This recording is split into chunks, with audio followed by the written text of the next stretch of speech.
My name is Motse Mtleni from South Africa, province of the Eastern Cape in Port Elizabeth.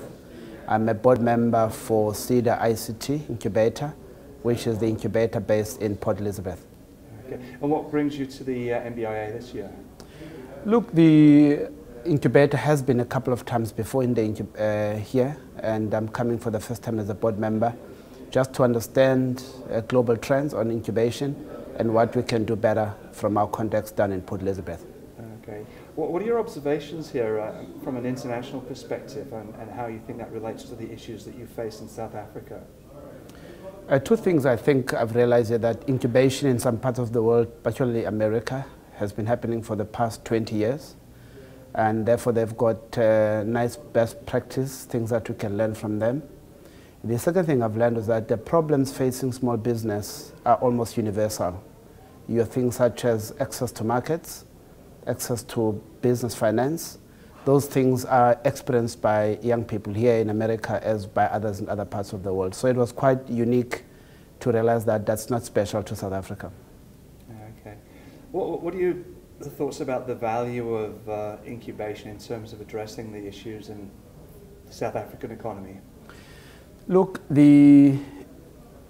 one of the key ways to bring growth in our economy, it is to promote small businesses, because many of them create jobs.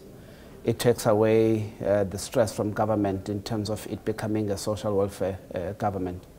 Now, the whole framework of enterprise development can be better supported by having lots of incubators, either that are industry specific or incubators that are able under their premises to host a number of different companies.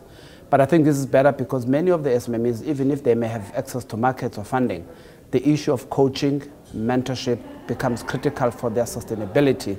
So incubators is a nice university to offer that training. Okay. Where do you think South Africa stands in the world of incubation? I don't have formal statistics, but if you look at us post-94 and look at the countries who've been doing incubation in the past 20 years, we're behind, but we are catching up fast. If you look at the number of delegates from South Africa here, it's a good proof that South Africans are catching up fast with what's happening in the world. But I think what government is doing in terms of being organized with international countries such as BRICS now makes life easy for South African small businesses to begin to work with other counterparts in other parts of the world. Okay. What are some of your kind of immediate goals for the future from a government perspective in terms of incubation? Look, I don't know because I don't really represent government, but I think what I can see happening, the minister in charge of the incubation sector, Minister Rob Davis from the Department of Trade and Industry, one of the key comments he made recently was that South Africa must promote a culture of incubation and that government is making plans to support all sorts of initiatives. Even SEDA, that I'm involved with, the incubator funded by SEDA, is the initiative that is almost funded 100% by government. So government is doing something good, and I think it's exciting. You mentioned before we started recording, you made a comment about the culture, the thinking and attitude towards business here. Can you just comment on that? You know, the current situation in South Africa is a process of forward thinkers who met maybe 1912 before, but in terms of the young generation, a generation of young people who met in the 1940s, such as Nelson Mandela, Walter Sisulu, Anton Lembede, who decided to paint the kind of South Africa they want for young people.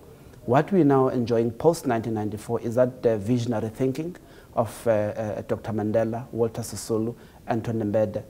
Now, the post-94 generation's got to ask itself these questions. What kind of a society do they want to create?